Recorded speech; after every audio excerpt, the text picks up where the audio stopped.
The job postings seemed normal enough: night security guard, Museum of Natural History. $22 per hour. Must be comfortable working alone. No prior experience necessary. I should have questioned why they were paying so well for an entry-level position. I should have wondered why the interview lasted only 5 minutes. I should have asked why the previous guard quit after just 3 nights. But I was desperate. Rent was due. Student loans were piling up. $22 an hour to sit in a museum overnight and do occasional patrols? It seemed too good to be true. It was. My first night, I learned why the dinosaur exhibits are roped off. Not to protect the fossils from visitors. To protect night staff from what happens when no one's watching. The bones move. Not all of them. Not every night. But enough. The Tyrannosaurus Rex in the main hall, 67 million years dead, assembled from fragments, held together with metal rods and prayers. Sometimes turns its skull to follow you as you walk past. The Velociraptor trio in the Cretaceous wing occasionally shifts position, tilting their heads, adjusting their stance, as if listening to something only they can hear. And the sounds. God, the sounds. Scraping. Clicking. The whisper of bone against bone in the darkness. I lasted 4 nights before I found the logbook.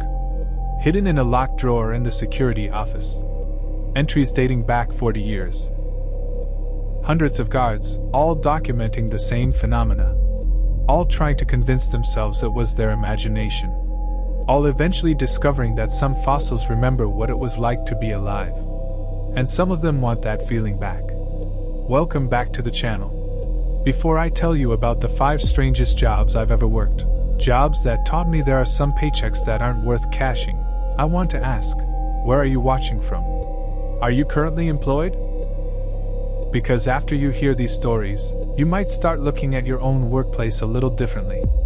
If you've ever had a job that felt wrong, that made your skin crawl, that had rules you didn't understand until it was too late, drop a comment below. Hit that like button if you want to hear more workplace horror stories. Subscribe because this is just the first in a series about the jobs people do in the dark, when no one's watching. Let me tell you about the work that changed me. The positions that taught me that some employers aren't hiring humans. They're hiring witnesses. My name is Alex Chin, and I've had 23 jobs in the past 8 years. That probably sounds bad. Like I can't hold down employment, like I'm unreliable or difficult to work with. But the truth is simpler and stranger. I keep finding jobs that shouldn't exist. Positions that start normal and reveal themselves to be something else entirely. It started when I was 22, fresh out of college with a degree in anthropology, and no clear career path. The job market was brutal. I sent out hundreds of applications, attended dozens of interviews, and got rejection after rejection. So when offers started coming in, weird offers, last-minute positions, jobs that needed someone immediately, I took them without asking too many questions. That was my first mistake. I grew up in Portland, Oregon, in a household that valued practicality over imagination. My parents were both accountants. They saw the world in spreadsheets and tax codes. When I told them I wanted to study anthropology, they asked what I planned to do with it. I didn't have a good answer then. I still don't.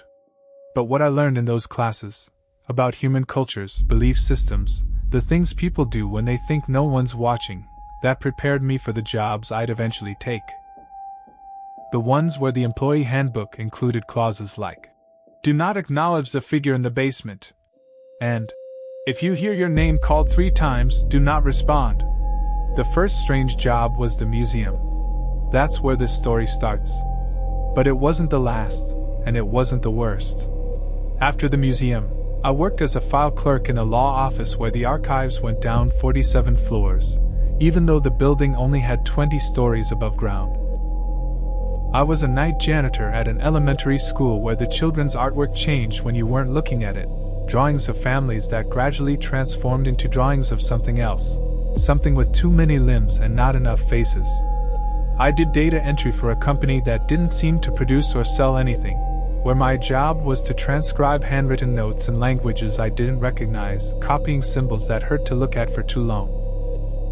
I was a call center operator for a helpline that only received calls between 3 and 4 a.m., always from people who claimed they were being followed, who described the same figure in different cities across the country. Each job lasted a few weeks at most. Sometimes I quit. Sometimes I was let go for asking too many questions. Once, I simply stopped showing up after I found something in the break room that convinced me no amount of money was worth staying. But I always needed the next job. Bills don't stop. Rent doesn't care that your last employer had a basement full of filing cabinets containing folders labeled with names of people who disappeared decades ago. Student loans don't forgive themselves just because you discovered your coworkers weren't entirely human. So I kept working. Kept taking the strange positions. Kept documenting everything in a series of notebooks that I store in a safety deposit box. Because some of the jobs had clauses in the contracts about not discussing what I'd seen. NDAs enforced by law firms I'm pretty sure don't exist in any legal registry. This is a compilation of the 5 strangest positions I've held.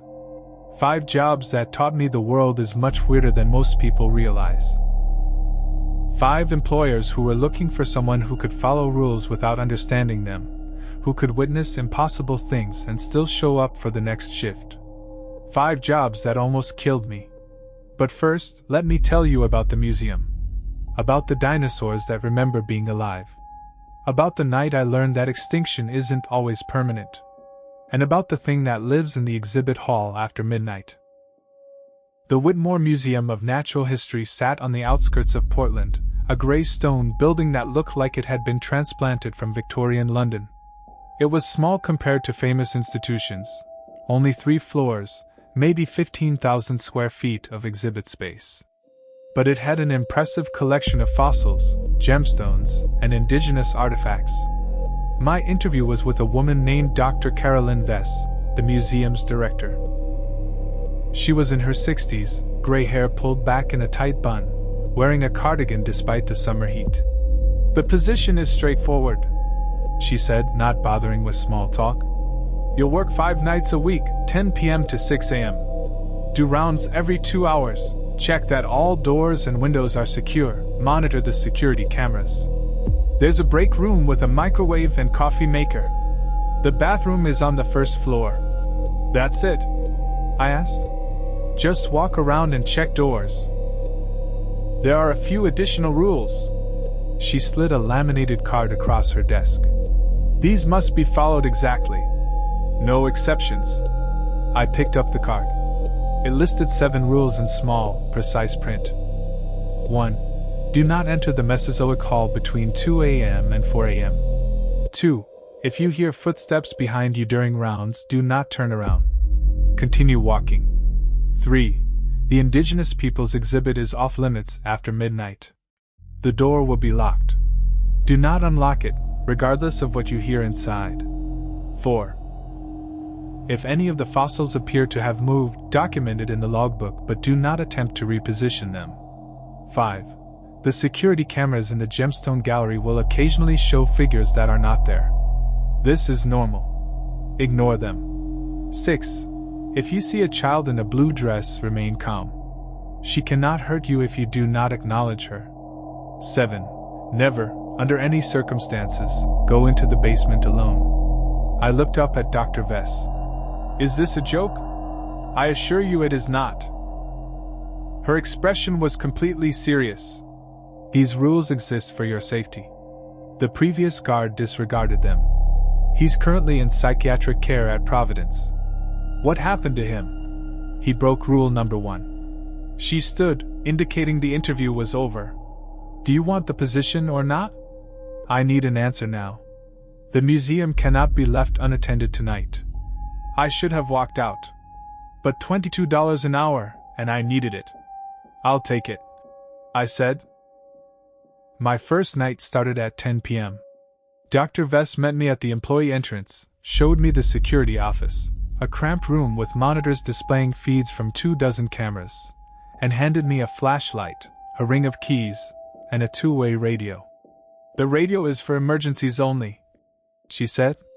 "I'm on call if something happens, but please try to handle minor issues yourself." "What counts as an emergency?" She paused at the door. "You'll know." Then she was gone, and I was alone in the museum. The first few hours were easy. Boring, even. I did a patrol at midnight, walking through the 3 floors, checking doors, looking for anything unusual. The exhibits were beautifully curated but creepy in the darkness. Dinosaur skeletons loomed in the shadows. Display cases full of taxidermied animals seemed to watch me pass. The indigenous masks on the 2nd floor all had expressions that looked different in my flashlight beam than they did during visiting hours. But nothing moved. Nothing happened. At 1:45 a.m., I returned to the security office for my break. I was making coffee when I noticed the logbook on the desk. A thick, leather-bound journal, the kind that looked like it belonged in an old library. I opened it. The entries went back to 1979. Hundreds of pages, different handwriting, all following the same format: date, time, and observations. Most were mundane. 2:15 a.m., completed 2nd round, all clear. But scattered throughout were other entries. Strange ones. March 3, 1982, 3:47 a.m., the T-Rex moved. Skull rotated approximately 15 degrees to the left. Documented as per Rule 4. Moved back to original position by morning. July 19, 1988, 2:23 a.m., heard footsteps behind me on 2nd floor. Followed Rule 2, did not turn around. Footsteps stopped when I exited the building for a cigarette break. October 31st, 1995, 12:34 a.m., child in blue dress appeared in Gemstone Gallery. Made eye contact accidentally. She smiled. Nothing happened. Lucky. January 8th, 2003, 3:15 a.m., something in the Indigenous Peoples exhibit was screaming. Followed Rule 3, did not unlock door. Screaming stopped at 4 a.m.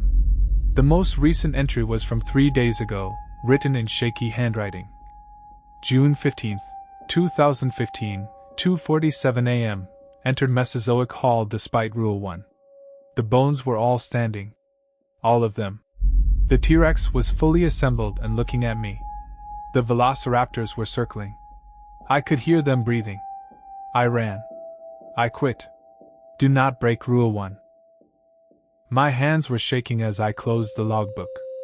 This was insane. This had to be some kind of hazing ritual, right? Previous guards writing fake entries to scare the new person? But something in my gut told me the entries were real. I checked the time, 1:58 a.m. 2 minutes until the forbidden window for the Mesozoic Hall. I pulled up the security camera feed for that exhibit on the monitors. The T-Rex skeleton stood in the center of the hall, exactly as it should be. Motionless. The Velociraptor trio was arranged in their hunting formation. Static. Dead bones held together with metal rods. I watched the clock tick to 2 a.m. Nothing happened. 2:01 a.m. Still nothing. I was starting to relax, convinced the logbook was indeed a prank, when the T-Rex's jaw moved. Just slightly. Just enough to be visible on the grainy security footage. The massive skull tilted down, as if the long-dead predator was looking at something on the floor. My coffee cup slipped from my hand, shattering on the floor. On the screen, the T-Rex's head rotated. Slowly. Impossibly. Turning toward the camera. Toward me. I could see the empty eye sockets, the gaps between ancient teeth, the metal rods that were supposed to keep it stable.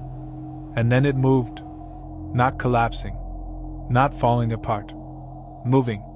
The entire skeleton took a step forward, bones grinding, metal creaking. One massive clawed foot, then another. The tail swung for balance. Behind it, the velociraptors shifted. Heads tilting. Legs adjusting position. They were moving like living creatures. Like the bones remembered how to hunt. I grabbed the radio with trembling hands. "Dr. Vess? We have a situation." Static. Then her calm voice. "What kind of situation, Alex?" The dinosaurs. They're moving. On the camera. Are you in the Mesozoic hall? No. I'm in the security office. Then you're safe. This is normal behavior between 2 and 4 a.m. Do not enter the hall. Do not go near the hall. Complete your rounds on the first and second floors only. At 4 a.m., they'll return to their original positions. This is normal? Did you not read the rules? This is explicitly why Rule 1 exists. But how, why, what are they? A long pause. Some fossils retain memory. Cellular memory. Preserved in the bone structure. At certain hours, when the ambient electromagnetic field is at specific frequencies, that memory activates. We don't fully understand it. We just manage it. You're telling me those are actually alive? No. They're reanimating. There's a difference. They have no consciousness, no true awareness. Just echoes. Reflexes. Hunting patterns burned into the calcium matrix 67 million years ago. On the screen, the T-Rex was now fully mobile, pacing the hall. The velociraptors had separated, spreading out in what looked disturbingly like a coordinated pack formation. What if I had walked in there? I whispered. The previous guard did. The velociraptors were faster than he expected. He escaped, but barely. He hasn't stopped screaming about it. I watched the monitors for the next 2 hours. The dinosaurs continued their nocturnal activity, the T-Rex pacing, the velociraptors moving in formation, occasionally making what I can only describe as hunting gestures toward empty space, as if chasing prey that had died millions of years ago. At exactly 4:00 a.m. they stopped. Froze mid-stride. Then, slowly, mechanically, they returned to their displayed positions. By 4:15 a.m., they were completely still, indistinguishable from the static museum pieces they were during the day. I documented everything in the logbook, my handwriting barely legible. That was just the first night. And just the first rule. Over the next 3 nights, I'd learn about the others. The second night should have been easier. I knew what to expect from the Mesozoic Hall. I could avoid it, do my rounds on the other floors, and just not think about the reanimating fossils. But there were 6 other rules. At 11:45 p.m., during my first round, I was on the second floor when I heard it. Singing. Faint, melodic, in a language I didn't recognize. It was coming from the Indigenous Peoples exhibit, a corridor lined with artifacts from Pacific Northwest tribes. Masks, totem poles, ceremonial clothing, tools. The door to the exhibit was closed. According to Rule 3, it should have been locked after midnight. I checked my watch, 11:47 p.m. 13 minutes until the rule took effect. I approached the door. The singing grew louder. Multiple voices now, harmonizing in complex patterns that seemed to resonate in my chest. My hand reached for the door handle. The radio crackled. Alex. Dr. Vessa's voice. Step away from the Indigenous Peoples exhibit. I jumped. How did you? We monitor more than just the cameras. Step away. Now. I backed away from the door. The singing stopped abruptly. At midnight, the lock will engage automatically. Dr. Vess continued. Whatever you hear from inside after that point, you do not open that door. Do not acknowledge it. Do not respond to it. Understand? What's in there? Spirits. Ancestors. The line between artifact and sacred object is sometimes thinner than we'd like. Those items were removed from their proper context. Some of them object to being displayed. At exactly midnight, I heard a heavy clunk as the lock engaged. 5 minutes later, the singing resumed. But now it was different. Angry. The melodic quality had been replaced by something harsher, more insistent. Then came the voices. Speaking English now. Hello? Is someone there? Please, I need help. I'm locked in. It sounded like a woman. Middle-aged. Terrified. Please. The door won't open. Something's in here with me.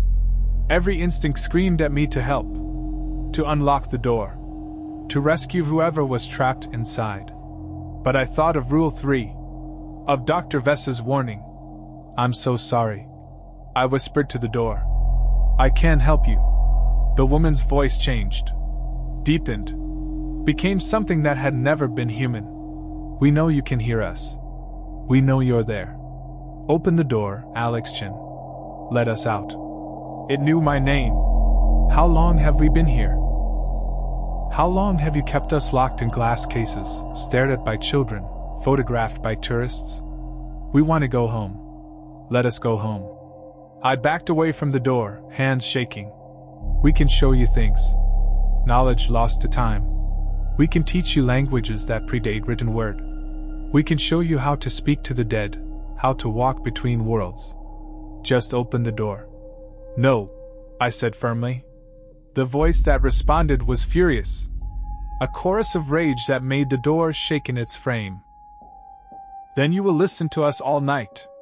You will hear every story of every spirit trapped here, every injustice, every violation, every sacred law broken by this place." And they did. For the next 6 hours, I heard voices from inside the exhibit. Sometimes singing, sometimes weeping, sometimes screaming in languages that hurt my ears, sometimes speaking in perfect English, telling stories of how the artifacts had been acquired. Stolen, mostly, from burial sites and sacred grounds, collected by anthropologists who saw them as curiosities rather than spiritual objects. At 6 a.m., when Dr. Vess arrived to relieve me, the voices stopped. The door unlocked with the same heavy clunk. "You did well," she said, noticing my exhausted expression. "Not everyone can resist opening the door. What happens if someone does? The spirits emerge. They're not hostile to everyone, only to those who violate their sacred spaces. But they're very good at convincing people to help them. And once they're out..." She trailed off. "Let's just say the museum has a complicated relationship with several indigenous communities because of incidents in the past. I lasted 2 more nights at the museum before I quit. On the 3rd night, I saw the child in the blue dress. On the 4th, I accidentally made eye contact with one of the figures the gemstone gallery cameras showed but weren't actually there. It followed me for the rest of my shift, visible only on the monitors, always just behind me, matching my movements. I didn't return for a 5th night. 3 weeks later, I needed money again. The law firm of Rothstein, Caldwell and Associates was hiring a file clerk. Night shift. $25 an hour. The firm occupied floors 15 to 20 of a downtown office building. The archives, I was told, were in the basement levels. My job was simple. Retrieve files as requested, deliver them to the appropriate offices, refile them when they were returned. "How many basement levels are there?" I asked during the interview. The HR manager, a nervous man named Gerald, adjusted his glasses. 47. The building only has 20 floors above ground. Yes. So the archives go down, 47 floors below street level? Correct. That's impossible. The foundation of the city, the bedrock. The archives have their own reality. Gerald interrupted. Please don't question it. Just follow the filing system. Each level is clearly marked. Do not deviate from the filing system. Do not read the files. Do not stay on any level for longer than necessary. I should have recognized the warning signs. But $25 an hour. The first retrieval request came my second night. File 7BB 1843, level 23. I took the elevator down. It was old, with an accordion gate and manual controls. I pulled the lever to descending, watched the numbers count down past basement levels that shouldn't exist. Level 23 looked like every other archive floor, rows of filing cabinets stretching into fluorescent-lit distance. But it was cold. Much colder than it should have been. My breath fogged in the air. I found the file cabinet labeled 7BB, drawer 1843. The folder inside was thick, yellowed with age. The label read Thompson, Michael Disappearance, 1952. I didn't read it.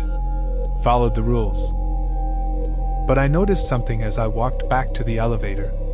Some of the filing cabinets were labeled with impossible dates. 2087, 2156, 3004. Future dates. I delivered the file, trying not to think about it. The next night, I had to retrieve something from level 38. The elevator seemed to take longer to descend. The air grew colder with each level. Level 38 was different. The filing cabinets here were older, wooden instead of metal. And the folders inside weren't labeled with names. They were labeled with coordinates and dates that went back thousands of years. I grabbed what I needed and rushed back to the elevator. But as the door closed, I saw something move between the cabinets. A shadow. Person-shaped but wrong. On my third night, I made the mistake of reading one of the files. It was from level 44. The folder was labeled simply, Chen, Alex Employment Termination, 2015. My name. This year. Inside was documentation of my death. Detailed reports of how I would die in the archives. Crushed by falling cabinets on level 47 at 3:42 a.m., November 8th. 2 months from now. I dropped the file and ran. Took the elevator up without completing my retrieval. Quit via email before my shift ended. Gerald called me the next day. You read a file, didn't you? My own file. My death. Precognitive documentation. The deeper levels contain records of events that haven't happened yet. Probability matrices made solid. Most clerks never notice. But you. He sighed. The termination date in your file, it's not fixed. Knowing about it changes the probability. Don't come back to the building. Don't come downtown on November 8th. The archive has a way of making its records accurate. I didn't go near that building again. A month later, night janitor at Riverside Elementary. $18 an hour. Easy work. Or so I thought. The school was normal during my first week. I mopped floors, emptied trash, cleaned bathrooms. Standard janitorial work. But I started noticing the artwork. Children's drawings covered the walls, family portraits, self-portraits, pictures of houses and pets and rainbows. Typical elementary school fare. Except the drawings changed. I first noticed it on a Monday. A crayon drawing of a family, mom, dad, 2 kids, a dog, hung outside a second-grade classroom. I remembered it clearly because the dad was drawn with a bright green shirt. On Tuesday, the shirt was blue. I thought I'd misremembered. But on Wednesday, one of the kids in the drawing was missing. Just gone. 4 figures had become 3. On Thursday, the dog was replaced by something else. Something with too many legs and no face. On Friday, all the drawings in the school had changed. Every family portrait now included an extra figure. Always the same one. Tall, thin, features too blurred to make out clearly. Standing behind the families. Touching them. I asked the day custodian about it. Oh, that, she said. The kids see things sometimes. Draw what they see. We just leave the artwork up. Admin says taking it down makes it worse. Makes what worse? She wouldn't answer. That night, I found a drawing that made me quit on the spot. It was taped to my janitor's closet door. Fresh. The crayon still smelled new. It showed me Alex Chen, drawn in the crude but recognizable style of a child's hand. I was in the school hallway, holding my mop. And behind me, touching my shoulder with 2 long fingers, was the blurred figure from all the other drawings. I looked at the drawing. Looked over my shoulder at the empty hallway. Looked back at the drawing. In the time it took me to glance away and back, the drawing had changed. The figure's hand had moved from my shoulder to my throat. I left my mop and bucket.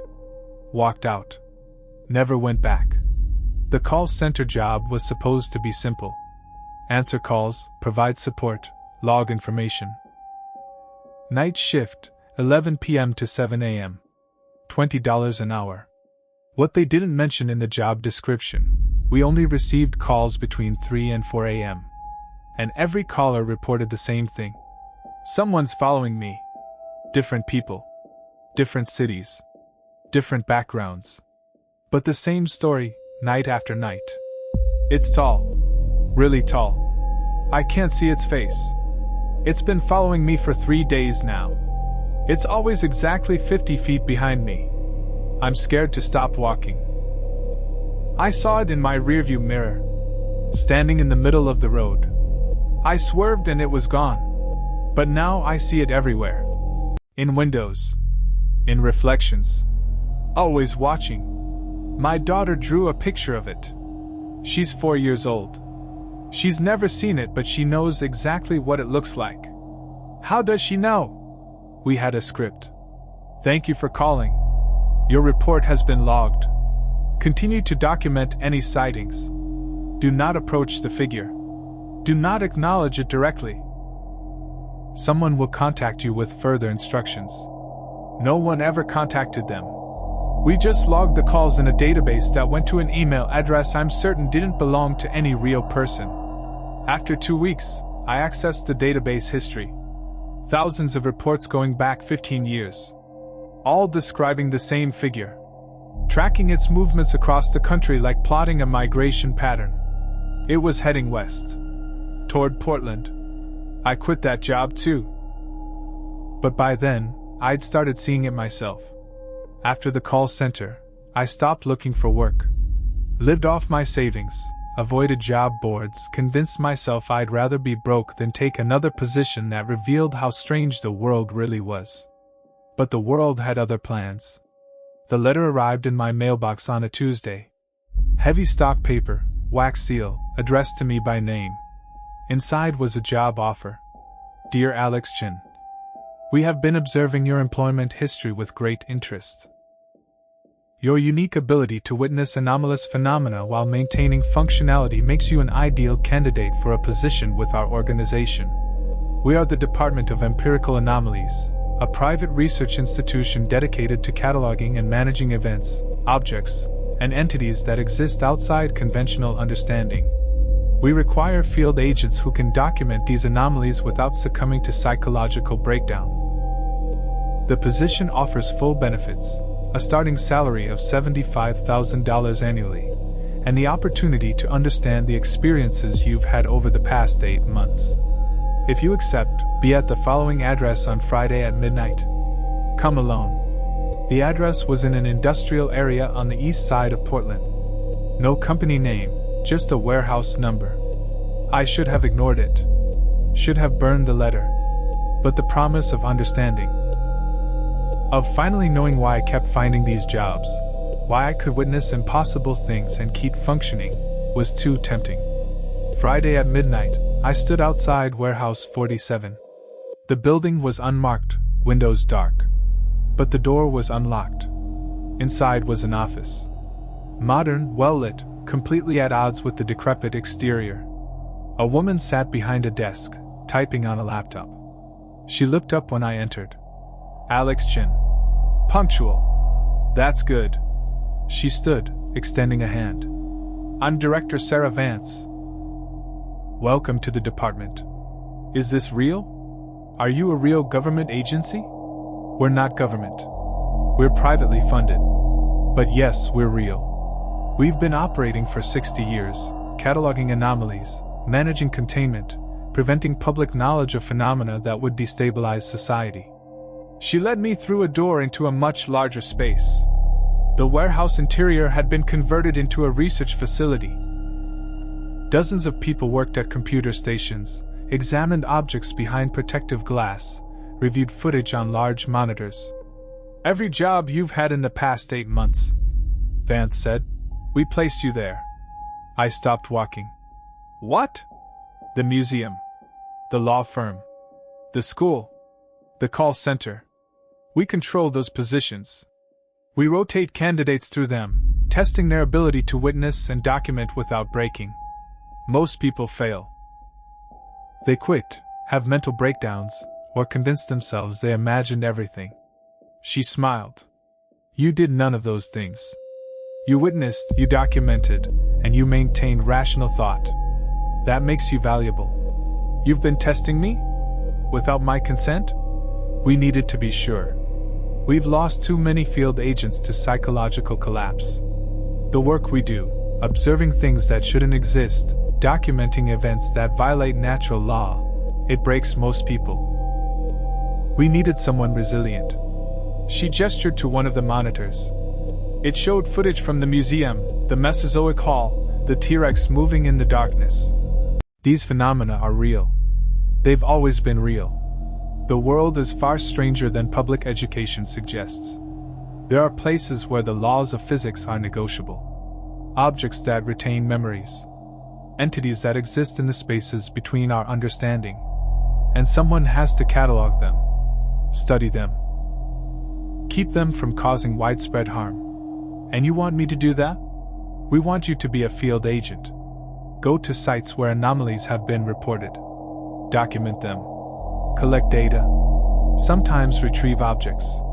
Sometimes just observe and report. She paused. It's dangerous. We lose agents. But it's also the most important work being done on this planet. Understanding the true nature of reality. I looked at the facility, at the researchers, at the footage of impossible things. What was the figure? I asked. The one from the call center. The thing everyone was reporting. Vance's expression darkened. We call it the follower. It's been active for approximately 80 years. We don't know what it is or what it wants. It selects individuals seemingly at random, follows them for days or weeks, and then they disappear. We've never recovered a body. Never found evidence of where they go. The call center was collecting data on it. Yes. Tracking its movement patterns, victim selection criteria, behavioral patterns. We're trying to understand it well enough to stop it. Can it be stopped? We don't know yet. That's why we need people like you. People who can look at the follower without going insane. People who can document it objectively. I thought about everything I'd seen. The reanimating dinosaurs. The angry spirits. The archive that contained files from the future. The drawings that changed when you weren't looking. If I say no, I asked, you go back to your normal life. We'll stop placing you in test positions. You'll never hear from us again.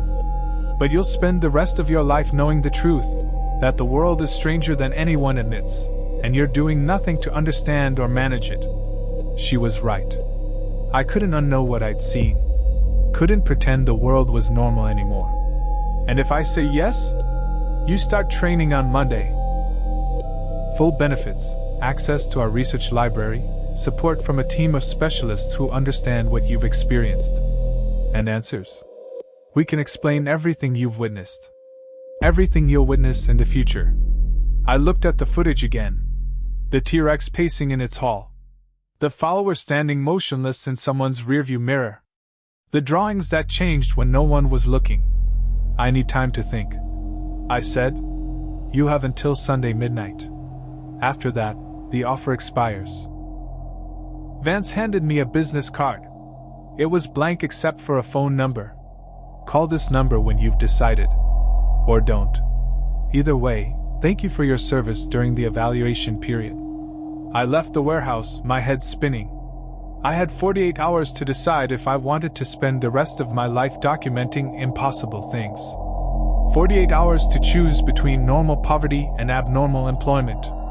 48 hours to figure out if I was brave enough, or crazy enough, to accept. I spent Saturday researching. Trying to find any information about the Department of Empirical Anomalies online. Nothing. No website, no public records, no news articles. Whatever they were very good at staying hidden. I called Dr. Vess at the museum. Alex? I'm surprised to hear from you. Did you know? I asked. Did you know I was being tested? A long pause. I suspected. The department has an arrangement with certain institutions. We provide them with security coverage. They provide us with opportunities to observe potential recruits. You weren't the first guard sent to us. And the others? The ones who quit or had breakdowns. They went back to normal jobs. Normal lives. They convinced themselves they'd imagined everything. The human mind is remarkably good at explaining away the impossible. But I didn't. No. You documented everything. You believed your own experiences. That's rare, Alex. Most people would rather question their sanity than accept that the world works differently than they were taught. I thanked her and hung up. Sunday, I drove back to the Cascade Mountains. To the campground where my family had been taken, where I'd lost 3 days and come back wrong. I needed to think in a place where the world's strangeness had first touched me. I sat at the picnic table at Site 14, watching the trees. The world was strange. I knew that now. The question was whether I wanted to spend my life studying that strangeness or pretending it didn't exist. I thought about the T-Rex remembering how to hunt.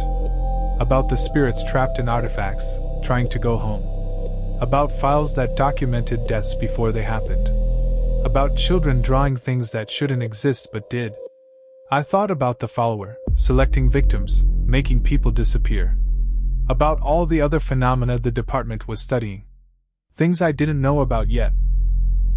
Things that might be even stranger, even more dangerous. If I said no, I'd go back to regular jobs. Retail, food service, data entry.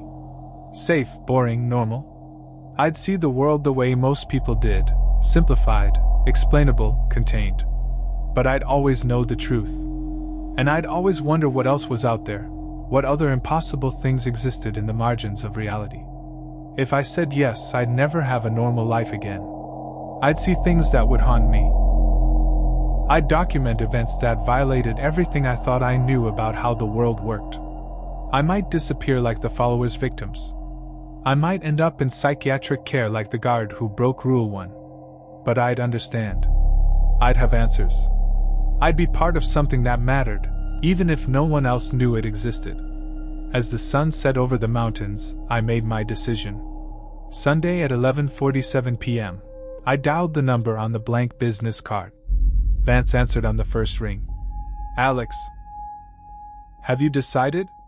I took a deep breath. I have one condition. Name it. I want access to everything you know about abductions.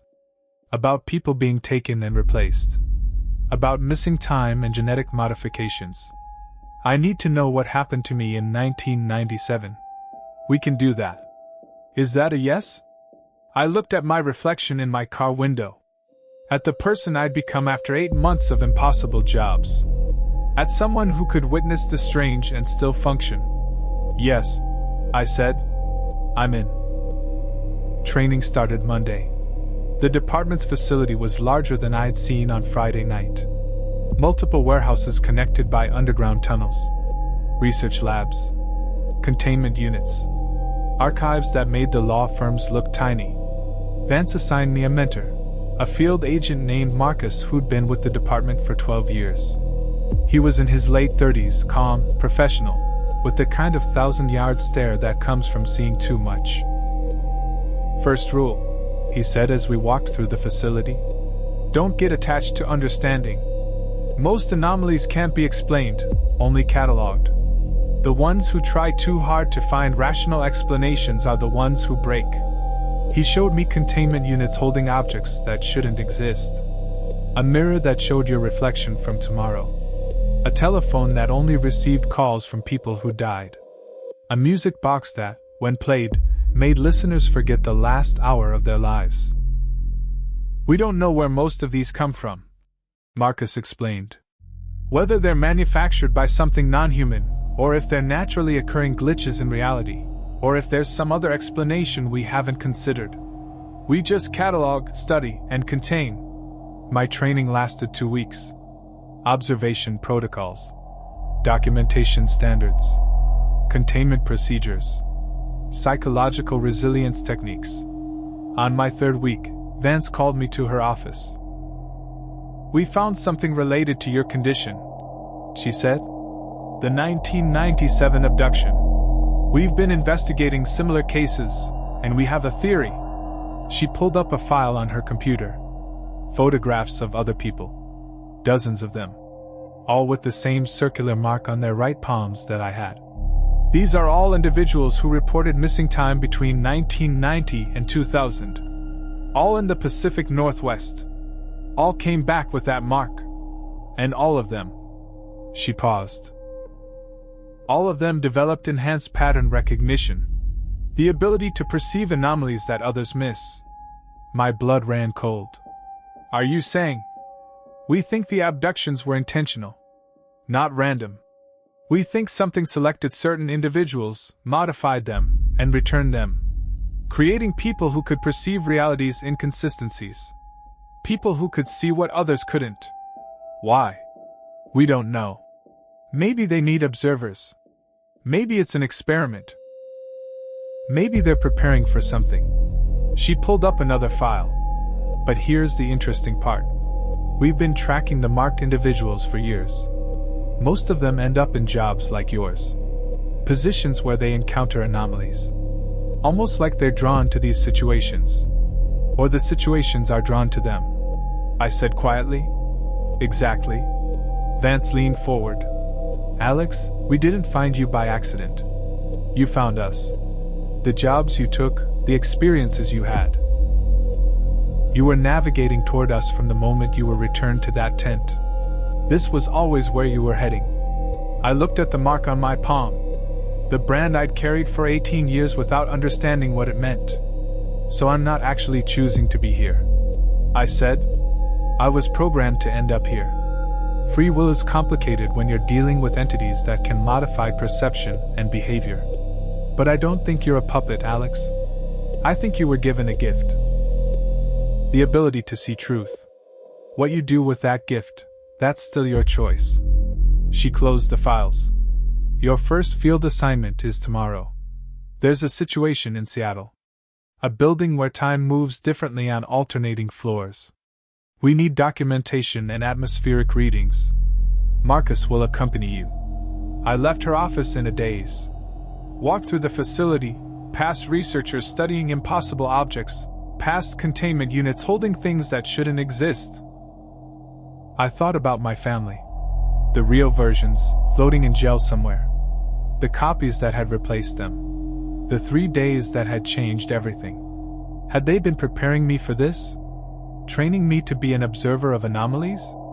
Or was I just trying to find meaning in trauma? Maybe it didn't matter.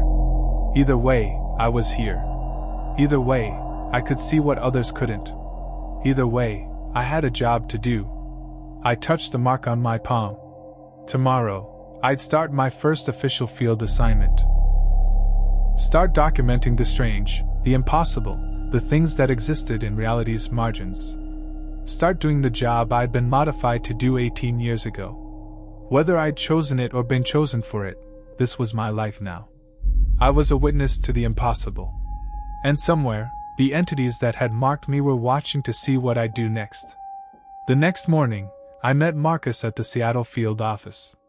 He handed me an equipment bag, electromagnetic readers, cameras, sample collection kits. Ready for your first official weird day at work? He asked. I shouldered the bag, thinking of dinosaurs that remembered how to hunt, spirits that wanted to go home, files from the future, drawings that changed, and followers that made people disappear. I've been ready for 8 months, I said. We drove to the building. A nondescript office tower in downtown Seattle. The anomaly was on the 5th floor, where an hour passed in the outside world for every 10 minutes experienced inside. As we entered, I felt something familiar. That pulling sensation I'd felt in the forest before the abduction. The sense of being exactly where I was meant to be, doing exactly what I was meant to do. My mark tingled slightly. And for just a moment, I thought I heard something. A voice. Not quite words. Just a feeling of approval? Acknowledgement? Whatever had taken me in 1997 was watching. Making sure I was fulfilling my purpose. I stepped onto the 5th floor, where time moved wrong, and began to document. This was my life now. This was what I'd been made for. And deep down, despite everything, I was exactly where I wanted to be.